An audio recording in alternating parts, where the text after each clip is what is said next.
Number 130 اور 143 کا بھی آپ سورہ اعراف کی پڑھیں تو اللہ تعالیٰ نے ان پر ٹڈیوں کا، جموں کا، مینڈکوں کا اور خون کا عذاب نازل کیا۔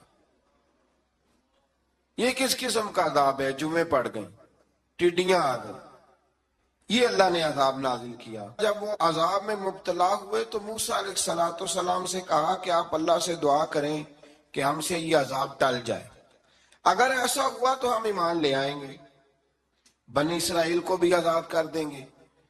لیکن موسیٰ علیہ السلام کی دعا کے نتیجے میں جب عذاب ٹل جانے کے بعد فرعونی پھر اپنے وعدے سے پھر گئے۔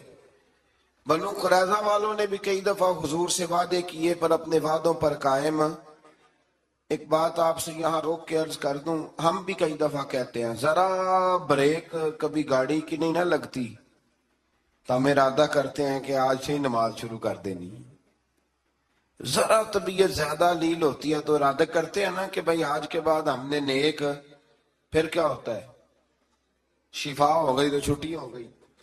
یہ طریقہ درست نہیں، یہ تو کفار کا طریقہ بیان کیا نا قرآن پاک نے۔ یہاں فرمایا جب اللہ تبارک و تعالی نے انہیں نجات دے دی تو اپنے وعدے سے مکر گئے، تو پھر اللہ تبارک و تعالی نے بنی اسرائیل کو سمندر پار کر کے ایسی قوم کے پاس پہنچا دیا جو بتوں کی پرستش کرتی تھی۔ وہ تو بچ گئے لیکن فرعونی سارے دریا کے اندر غرق ہو گئے۔ حضرت موسیٰ علیہ السلام سے کہنے لگے کہ ہمارے لیے بھی یہ خدا بنا دیجئے۔ حضرت موسیٰ علیہ السلام نے فرمایا بت پرستی کرنے والے جاہل ہیں۔ یہ بت پرست قوم کے پاس جب گئے نا بنی اسرائیل والے، بت پوجتے ہوئے دیکھا تو کہنے لگے ہمارے لیے بھی سامنے بنا کے رکھ دو۔ فرمایا یہ تو جاہل ہیں، تم انہیں دیکھ کے اثر قبول کر رہے ہو، اور اپنی جاہلیت کے باعث یہ ہلاک ہونے والے بھی ہیں۔ پھر اللہ تعالیٰ نے بنی اسرائیل پر اپنی نعمتوں کا ذکر فرمایا، اور موسیٰ علیہ السلام نے اپنی قوم میں ہارون علیہ السلام کو اپنا جانشین فرمایا اور کوہ طور پر تشریف لے گئے۔ اللہ نے فرمایا وہاں آ جائیں، میں آپ کو تورات عطا کرتا ہوں۔ 40 دن کا یہ عرصہ تھا۔ موسیٰ علیہ السلام نے وہاں پہ جا کے، وہ سارا واقعہ بھی انہی آیات میں ہے کہ حضرت موسیٰ نے عرض کیا تھا کہ رب ارنی، یا اللہ میں تجھے دیکھنا چاہتا ہوں، تو فرمایا لن ترانی، تو نہیں دیکھ سکتا۔ وہ بھی یہاں اللہ نے ذکر فرمایا۔ پھر اللہ تعالیٰ نے اپنی ایک تجلی جب کوہ طور پہ ڈالی تو حضرت موسیٰ علیہ السلام تاب نہ لا سکے اور بے ہوش ہو گئے، اور پہاڑ بھی ریزہ ریزہ ہو گیا۔ اس کا ذکر بھی اللہ نے انہی آیات میں فرمایا۔ آیت نمبر 144 سے 155 تک حضرت موسیٰ علیہ السلام کو رسالت عطا کرنے، کلیم اللہ کا منصب عطا کرنے، تورات عطا کرنے کا ذکر ہے۔ آگے چل کے بتایا کہ جو متکبر لوگ ہیں نا، وہ آیات الہیہ سے منہ پھیرتے، اور جو لوگ اللہ کی آیات اور قیامت کو جھٹلاتے ہیں ان کے اعمال باطل ہیں۔ پھر موسیٰ علیہ السلام کے کوہ طور پر قیام کے عرصے میں بنی اسرائیل کے زیورات سے بچڑا بنا کر اسے معبود بنانے کا ذکر ہے۔ ان میں ایک جادوگر تھا سامری، سنا ہے سلالہ میں اس کی قبر ہے۔ حضرت موسیٰ کوہ طور پہ چلے گئے تو اس نے پیچھے سے نا سونے کا ایک بچڑا بنا لیا، اس میں سونے کی تاریں اس کے منہ میں لگائیں، ہوا چلتی تھی تو بجتی تھی۔ اتنے کمزور عقیدے کی یہ قوم تھی کہ انہوں نے فٹافٹ ماننا شروع کر لی، فٹافٹ ماننا، کہنے لگے یہ ٹھیک ہے۔ چنانچہ موسیٰ علیہ السلام جب واپس آئے تو قوم پر غصے اور افسوس کا اظہار فرمایا اور کہا میرے پیچھے تم نے ایسا برا کام کیا ہے۔ انہوں نے تورات کی تختیاں بھی زمین پہ ڈالیں اور اپنے بھائی ہارون علیہ السلام کا سر پکڑ کے اس سے جواب طلبی کی۔ انہوں نے کہا اے میرے ماں جائے، بڑے خوبصورت لفظ ہے قرآن پاک، اے میرے ماں جائے، اے میرے بھائی، قوم نے مجھے بے بس کر دیا اور قریب تھا کہ یہ مجھے قتل بھی کر دیتے۔ اب آپ مجھ پر سختی کر کے دشمنوں کو ہنسنے کا موقع نہ دیں، کبھی بھی دشمنوں کو اپنے اوپر ہنسنے کا موقع نہ دینا چاہیے۔ پھر آیت نمبر 151 میں موسیٰ علیہ السلام کی دعا اور کلمات استغفار کا ذکر ہے۔ آگے چل کے بتایا کہ غصہ ٹھنڈا ہونے پر موسیٰ علیہ السلام نے تورات کی تختیوں کو اٹھایا جن کی تحریر میں اللہ سے ڈرنے والوں کے لیے ہدایت اور رحمت کی بشارت تھی۔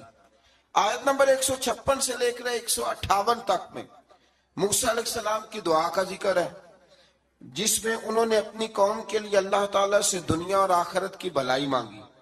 اللہ تعالیٰ نے فرمایا یہ کامل نعمت میں ان لوگوں کو عطا کروں گا جو ایمان کے ساتھ تقوی بھی اختیار کریں گے، یہ انہیں ملے گی نعمت، اور پھر وہ زکوٰۃ دیں گے اور اس عظیم رسول یعنی نبی کریم صلی اللہ تعالی علیہ وآلہ وسلم کی وہ پیروی کریں گے۔ یہ آیت نمبر 158 ہے، یہ سورہ اعراف کی۔ چونکہ حضور علیہ السلام کی بڑی عظمتوں کا اللہ کریم نے یہاں ذکر ارشاد فرمایا ہے، اور ایک تفصیل ہے نبی کریم صلی اللہ تعالی علیہ وسلم کی سیرت مبارکہ کی۔ اللہ تبارک و تعالیٰ کبھی توفیق دے، اللہ تعالیٰ کبھی ہمت دے تو ان آیات پر غور کریں تو وہ نعتیں جو قرآن نے بیان کی ہیں حضور کی، وہ بھی بڑی شاندار ہیں۔ قرآن مجید میں اللہ کریم نے فرمایا جو لوگ پیروی کریں گے اس رسول کی جو بغیر پڑھے ہوئے دنیا میں آئے، دنیا میں آ کے کسی سے پڑھا، بے پڑھے رسول کی جو پیروی کریں گے۔ کون سے رسول؟ الذی یجدونہ مکتوبا عندہم فی التوراۃ والانجیل، فرمایا یہ وہ رسول ہے جن کو لکھا ہوا تورات میں بھی پائیں گے اور انجیل میں بھی پائیں گے ان کی شان۔ وہ نبی کیا کریں گے؟ یأمرہم بالمعروف وینہاہم عن المنکر، وہ انہیں نیکی کا حکم کرتا ہے اور برائی سے منع فرماتا ہے۔ وَيُحِلُّ لَهُمُ الطَّيِّبَاتِ، اور نبی پاک ان پر حلال چیزوں کو، پاک چیزوں کو حلال کرتے ہیں اور گندی چیزوں کو ان پر حرام کرتے ہیں۔ حلال حرام کا اختیار اللہ نے رسول پاک کو بھی عطا فرمایا ہے، حضور کو بھی اللہ نے اختیار دیا۔ اسی لیے تو حضور کسی کو کہہ دیتے تھے چل تو نہ 5 نہ پڑھنا تو 2 ہی پڑھ لینا، یہ بھی حضور نے فرمایا۔ ایک بندے نے روزہ توڑ لیا تو فرمایا کھجوریں مجھ سے لے جا اور گھر جا کے کھا لے، روزہ بھی تو نہیں توڑا ہے تو مجھ سے لے جا، گھر جا کے کھا، تیرا کفارہ ادا ہو جائے۔ نبی پاک صلی اللہ علیہ وسلم نے بڑی ساری جگہوں پہ اس اختیار کو، تو قرآن مجید نے کہا وَيُحِلُّ لَهُمُ الطَّيِّبَاتِ، پاک جتنی چیزیں پاک تھی وہ میرے نبی نے تم پر حلال کر دی۔ وَيُحَرِّمُ عَلَيْهُمُ الْخَبَائِثِ، اور جو گندی چیزیں تھیں ناپاک تھیں وہ نبی پاک نے تم پر حرام کی ہیں، جو پہلے ہی ٹھیک نہیں تھی وہ حضور نے حرام فرمائی۔ اور پھر بڑے خوبصورت لفظ ہیں اگر آپ جاگ کے سنیں تو، فرمایا وَيَدَعُ عَنْهُمْ، اور وہ ان پر سے اتارتے ہیں، اِسْرَهُمْ وَالْأَغْلَالَ الَّتِي كَانَتْ عَلَيْهِمْ، فرمایا نبی پاک ان سے ان کا بوجھ اتارتے ہیں اور کاٹتے ہیں وہ زنجیریں جن میں یہ لوگ جکڑے ہوئے تھے، غلامی کی زنجیریں، سخت ترین احکام کی زنجیریں۔ فرمایا میرے رسول تو دنیا میں زنجیریں کاٹنے کے لیے آئے، حضور نے لوگوں کی زنجیریں کاٹ دی۔ فرمایا فَالَّذِينَ آمَنُوا بِهِ وَعَزَّرُوهُ وَنَصَرُوهُ، فرمایا جو لوگ اس نبی پر ایمان لائیں گے، ان کی تعظیم کریں گے، ان کے دین کی مدد کریں گے، وَاتَّبَعُوا النُّورَ الَّذِي أُنزِلَ مَعَهُ، اور اس نور کی پیروی کریں گے جو ہم نے نبی پاک کے ساتھ اتارا ہے۔ وہ کیا ہے؟ حضور کے ساتھ کیا اترا ہے؟ قرآن مجید۔ فرمایا جو اس کی پیروی کریں گے اولئک ھم المفلحون، یہی لوگ ہیں کامیاب ہونے والے۔ اور اگلی آیت میں فرمایا محبوب آپ کہہ دیں، آج پھر کھل کے اعلان کر دیں، کیا کہ قل یا ایھا الناس انی رسول اللہ الیکم جمیعا، فرمایا لوگوں کو بتا دیں کہ میں ایک قبیلے کا، ایک گروہ کا، ایک ملک کا نہیں، میں سارے انسانوں کا رسول بن کے آیا ہوں، تمام انسانوں کی طرف۔ اور حضور نے اعلان فرمایا، خود بخاری کا لفظ ہے، فرمایا ارسلت الی الخلق، فرمایا میں صرف انسانوں کا نہیں، جس کو اللہ نے پیدا کیا ہے میں ان سب کا رسول بن کے دنیا میں آیا، سب کا رسول بن کے میں دنیا میں آیا ہوں۔ تو ان آیات کے اندر اللہ تبارک و تعالیٰ نے رسول کریم علیہ الصلوۃ والسلام کی ان ساری عظمتوں کو بیان فرمایا۔ آیت نمبر 160 میں موسیٰ علیہ السلام کے پتھر پر ضرب لگانے اور ان کے قوم کے 12 قبیلوں کے لیے 12 چشمے جاری ہونے کے معجزے، اور پھر بادل کے سایہ کرنے والا معجزہ، من اور سلوہ کے اترنے کا بیان بھی فرمایا، اور اس کے بعد اس امر کا بیان بھی فرمایا کہ بنی اسرائیل کو حکم ہوا کہ معافی مانگتے ہوئے اور سجدہ کرتے ہوئے بیت المقدس میں داخل ہو جاؤ، مگر انہوں نے اس مسئلے میں بھی تعریف کر دی، اس کو بھی بدل دیا۔ مزید بتایا کہ سمندر کے کنارے جو ایک بستی تھی، انہیں ہفتے کے دن وہاں مچھلیاں پکڑنے سے منع کیا گیا تھا، مگر انہوں نے اللہ کے حکم کی نافرمانی کی، سوائے ایک گروہ کے۔ بنی اسرائیل کی نافرمانیوں کے باعث اللہ نے ان کی صورتوں کو بدل دیا۔ اللہ نے انہیں، ایک شخص نے ایک بزرگ سے پوچھا کہ نبی پاک علیہ السلام کی رحمت سے ہمیں کیا ملا ہے؟ معاذ اللہ، اگر میں ابھی پوچھوں کہ حضور کی رحمت سے کیا ملا ہے، تو بزرگ کہنے لگے کہ اس طرح کر، شام کو گھر جانا اور آئینے کے آگے کھڑے ہونا اور اپنے پچھلی زندگی کے سارے اعمال دیکھنا اور پھر اپنا چہرہ دیکھنا، اگر بدلا نہیں نہ تو سمجھ لے میرے رسول کی رحمت سے حصہ ملا ہوا ہے، تجھے میرے کریم محبوب کی رحمت سے حصہ ملا ہوا ہے۔ ورنہ وہ نافرمانی کرتے تھے تو ان کے چہرے بدل جاتے تھے، دروازوں پہ لکھا جاتا تھا۔ سنگیوں بتاؤ نا، اگر آج بھی یہ حال ہو تو کون کسی کو منہ دکھانے کے قابل رہ جائے؟ کون کسی کو منہ دکھانے؟ دعا فرمائیں اللہ محبوب کی غلامی میں ہمیں پختگی نصیب فرمائے۔ پھر اللہ تبارک و تعالیٰ نے آیت نمبر 168 میں اور 167 میں یہود کے برے اعمال کا سبب ان کی جمعیت کے منتشر ہونے اور ان پر جابر لوگوں کے مسلط ہونے کا ذکر فرمایا۔ بعد والی آیات میں ان کے برے جانشینوں کا ذکر کیا جو رشوت لے کر اللہ تعالیٰ کی آیات میں رد و بدل کر دیتے تھے۔ ان سب برائیوں کے باوجود اس مغالطے اور خود فریبی کا شکار تھے کہ وہ بخشے جائیں گے۔ اللہ اکبر۔ اللہ تعالیٰ نے فرمایا کہ آخرت کا گھر صرف متقیوں کے لیے اور اللہ کے فرما بردار بندوں کے لیے۔ آیت نمبر 172 میں اس امر کا بیان ہے کہ اللہ تعالیٰ نے بنی آدم کی ارواح کو ایک جگہ پہ جمع کیا تھا اور جمع کر کے پوچھا الستو بربکم، کیا میں تمہارا رب نہیں؟ تو سب نے بیک زبان کہا قالوا بلا، ہاں مالک تو ہی ہمارا رب ہے۔ وہاں گواہی دی اور یہاں آ کے مکر گئے، وہاں گواہی دی اور یہاں مکر گئے۔ تو ہمارے بزرگوں نے لکھا ہے اس وقت بھی سب سے پہلے جس روح نے گواہی دی وہ میرے اور آپ کے پیارے رسول کی روح ہے مبارک، سب سے پہلے۔ اور حضور نے فرمایا جو روحیں وہاں ایک دوسرے کو جانتی تھی وہ یہاں بھی ایک دوسرے کو۔ داتا گنج بخش علی اجویری رحمت اللہ لکھا ہے کہ حضرت حرم بن حیان کہتے میرا میں حضرت اویس کرنی سے ملوں، تو کہتے میں ان کے پیچھے یمن گیا تو وہ یمن سے مکے چلے گئے، میں مکے گیا تو مدینے آ گئے، میں مدینے گیا تو وہ مصر چلے گئے، وہاں سے وہ پھر یمن آ گئے، بالآخر میں نے نہر فرات کے کنارے انہیں دیکھ ہی لیا، وضو کر رہے، میں نے ان کو سلام لیا تو میرا ارادہ تھا سلام کے بعد پوچھوں گا کہ آپ ہی اویس کرنی ہے؟ کہتے میں نے السلام علیکم کہا تو وضو سے فارغ ہو کر کہنے لگے وعلیکم السلام یا حرم بن حیان۔ تو میں نے کہا حضور آپ مجھے کیسے جانتے ہیں؟ میں تو پہلی دفعہ ملا ہوں۔ کہنے لگے میں اویس کرنی ہوں، تو حرم بن حیان ہے، میں تجھے جانتا ہوں۔ کہا حضور کس طرح؟ فرمایا عرفت روحی من روحی کا، میری روح تیری روح کی واقف ہے، میری روح تیری روح کی کن فیکون تے کل دی گل لے۔ وہ درویش نے کہا تھا نا کن فیکون تے کل دی گل لے، اسی اگے پریت رلائی۔ ہمارا تو پرانا یارانہ ہے بھائی، کن فیکون تے کل دی گل لے۔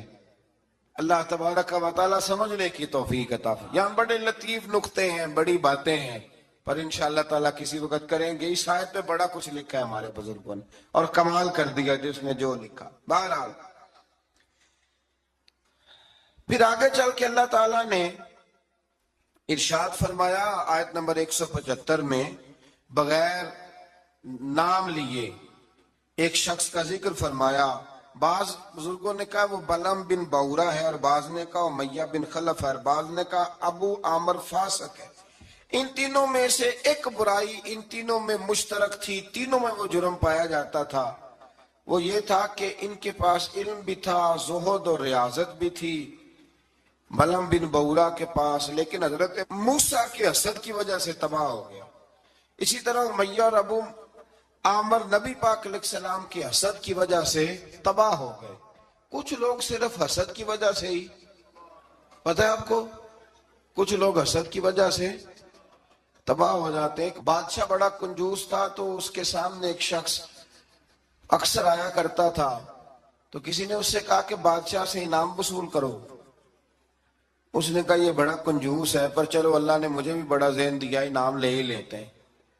تو کہنے لگا بادشاہ کا بھی انعام ہی دے دیا کر. بادشاہ کہنے لگا پہلے میرے سوال کا جواب دے پھر انعام دوں گا.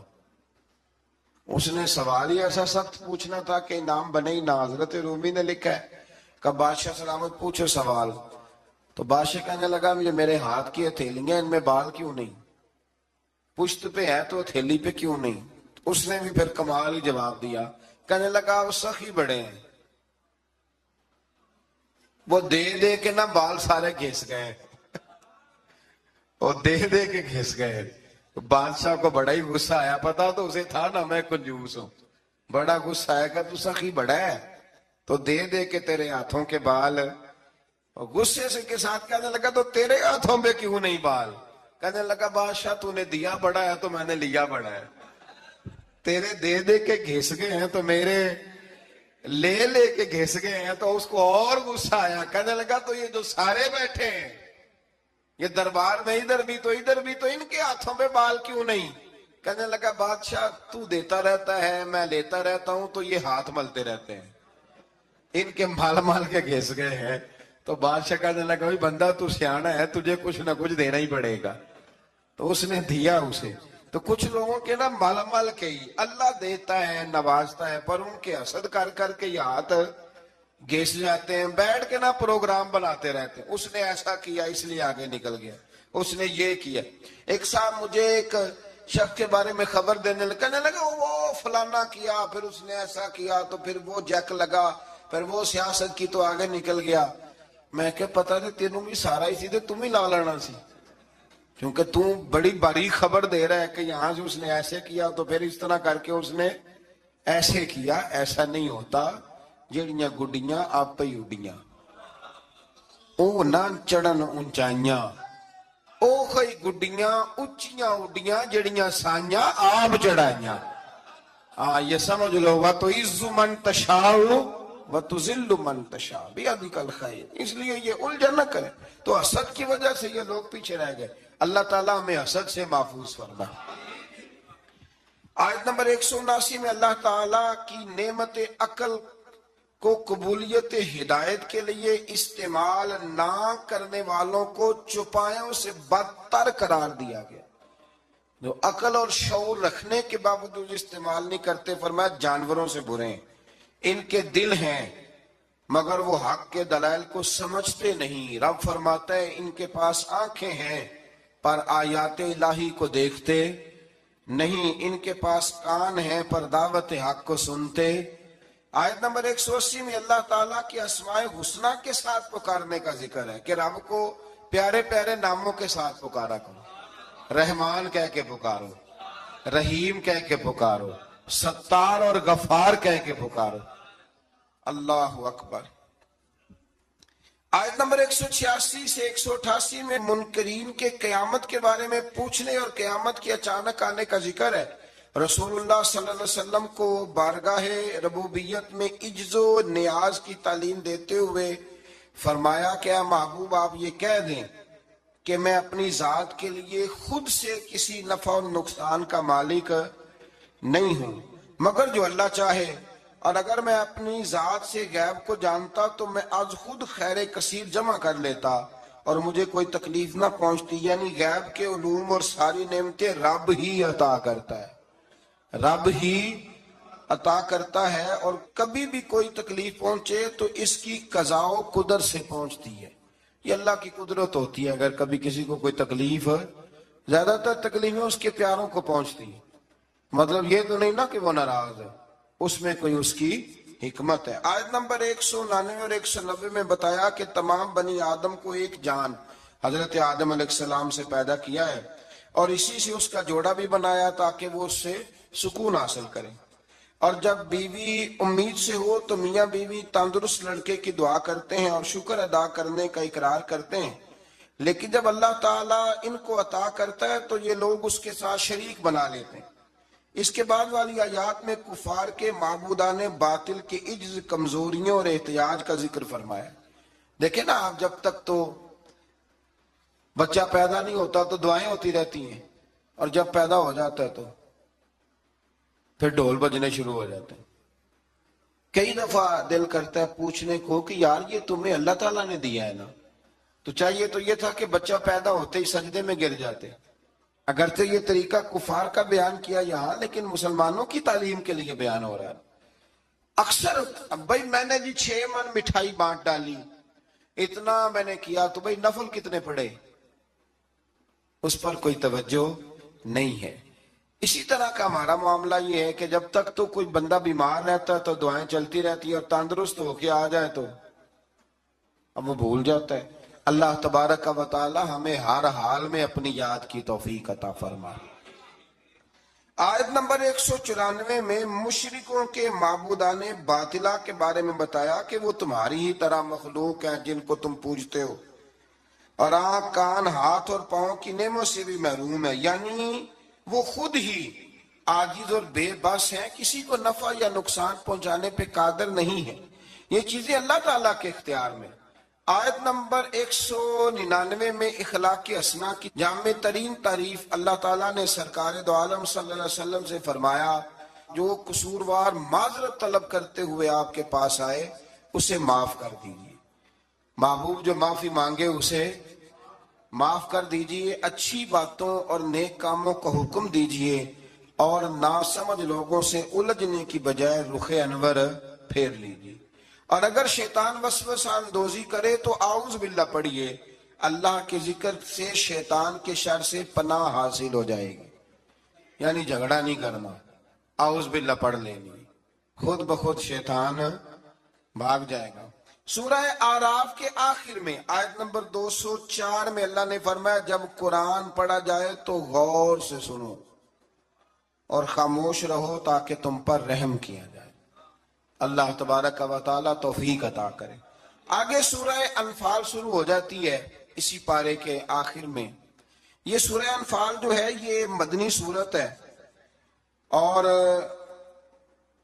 عربی زبان میں انفال کہتے ہیں مال غنیمت کو. تو اس میں چونکہ مال غنیمت کا بیان ہے، اور اس کے ساتھ ساتھ اللہ تبارک و تعالیٰ نے اس میں جنگ بدر کے احوال کو، واقعات کو بڑی تفصیل سے بیان کیا. اس کی آیت نمبر 2 سے کامل مومنوں کی صفات بیان کی گئی ہیں. اس میں اللہ تعالیٰ نے فرمایا کہ جو کامل مومن ہیں وہ اللہ تعالیٰ سے ڈرتے ہیں، آیات الہی سن کر ان کے ایمان کو تقویت ملتی ہے. وَإِذَا تُلِيَتْ عَلَيْهِمْ آیاتُهُ زَادَتْهُمْ ایمانا، جب اللہ کی آیتیں پڑھی جاتی ہیں تو ان کے ایمان بڑھتا ہے، یعنی ان کے ایمان میں پختگی آ جاتی ہے. فرمایا وہ اپنے رب پر بھروسہ بھی کرتے ہیں، نماز بھی قائم کرتے ہیں، زکوٰۃ بھی ادا کرتے ہیں. فرمایا یہ ہیں جو سچے پکے مومن ہیں. پہلے فرمایا کہ اللہ سے ڈرتے ہیں، پھر فرمایا جب قرآن پڑھا جائے تو ایمان مضبوط ہوتا ہے، پھر فرمایا اپنے رب پہ بھروسہ کرتے ہیں، پھر فرمایا نماز قائم کرتے ہیں، پھر فرمایا زکوٰۃ. یہ کون ہے؟ یہ پکے مومن. آیت نمبر 5 میں فرمایا کچھ لوگ جہاد کے لیے دل و جان سے آمادہ نہ تھے، اندر سے پروگرام نہیں تھا، اور مجاہدین کی خواہش یہ تھی کہ ابو جہل کی قیادت میں مشرکین مکہ کے مسلح منظم لشکر کی بجائے ابو سفیان کا وہ جو تجارتی قافلہ ہے اس سے ٹکراؤ ہو جائے. اللہ تعالیٰ نے مشرکین مکہ سے تصادم کو مقدر فرمایا تاکہ حق کی حقانیت اور غلبہ ثابت ہو جائے۔ اگرچہ کچھ لوگوں کا ارادہ یہی تھا کہ جنگ بدر میں ابو جہل کے لشکر سے ٹکرانا، آپ کو پتہ ہے نا کہ ابو سفیان قافلہ لے کے آ رہا تھا، اس کے لیے مسلمان نکلے تھے، وہ تو بچ کے نکل گیا، پھر ابو جہل 1000 کا لشکر لے کے آ گیا۔ تو اللہ فرماتے ہیں کہ اللہ نے اس لیے تمہارا ان سے مقابلہ کرایا تاکہ اللہ حق کو واضح کر دے۔ آیت نمبر 9 سے لے کر 24 تک بتایا گیا ہے کہ اللہ تعالیٰ نے بدر میں مجاہدین کے اطمینان قلب کے لیے اور فتح کی بشارت کے طور پر فرشتے نصرت کے لیے بھیجے۔ فرشتے آئے مدد کرنے کے لیے۔ میدان بدر میں سخت زمین اور پانی کے چشموں پر کفار کے پاس تھے، اور نرم زمین جس پر چلنا دشوار تھا مسلمانوں کے پاس تھی، اور پانی کی بھی قلت تھی، جس کی وجہ سے مسلمانوں کے دلوں میں طرح طرح کے وہم پیدا ہوتے تھے۔ اللہ تعالیٰ نے بارش برسائی، مسلمانوں نے وافر پانی جمع کر لیا، اور ان کی شرعی اور طبی ضروریات بھی پوری ہوئی۔ شرعی ضرورت کون سی ہوتی ہے جی؟ پانی کی، وضو کرنا، غسل کرنا، یہ کون سی ضرورت ہے؟ اور طبی ہے کہ پانی کا پینا۔ اور دلوں کو بھی اطمینان ملا کہ اللہ نے بارش عطا کر دی۔ اللہ تعالیٰ نے میدان جہاد میں پسپائی اختیار کرنے والوں کو اپنے غضب کا حقدار قرار دیا۔ میدان بدر میں رسول اللہ صلی اللہ علیہ وسلم نے مٹھی میں ریت لے کر کافروں کی جانب پھینکی، یہ مٹھی میں پکڑ کے حضور نے پھینکی تو فرمایا یہ لوگ رسوا ہو جائیں، یہ ریت ان کی آنکھوں میں جا پڑی۔ اللہ تعالیٰ نے فرمایا کہ اے رسول صلی اللہ علیہ وسلم، وہ خاک آپ نے نہیں پھینکی بلکہ وہ تو اللہ نے پھینکی ہے۔ جس وقت آپ نے پھینکی تھی لیکن در حقیقت وہ اللہ نے پھینکی۔ کہا محبوبہ تو نے نہیں پھینکی، وہ میں نے پھینکی ہے، اس لیے کہ ہاتھ تھیرے تھے، طاقتیں خدائی تھی، طاقتیں خدائی تھی۔ تو اس طرح اگر حضور کسی کی مدد کرتے ہیں، مشکل کشائی فرماتے ہیں، تو دراصل وہ کون کر رہا ہے؟ اللہ۔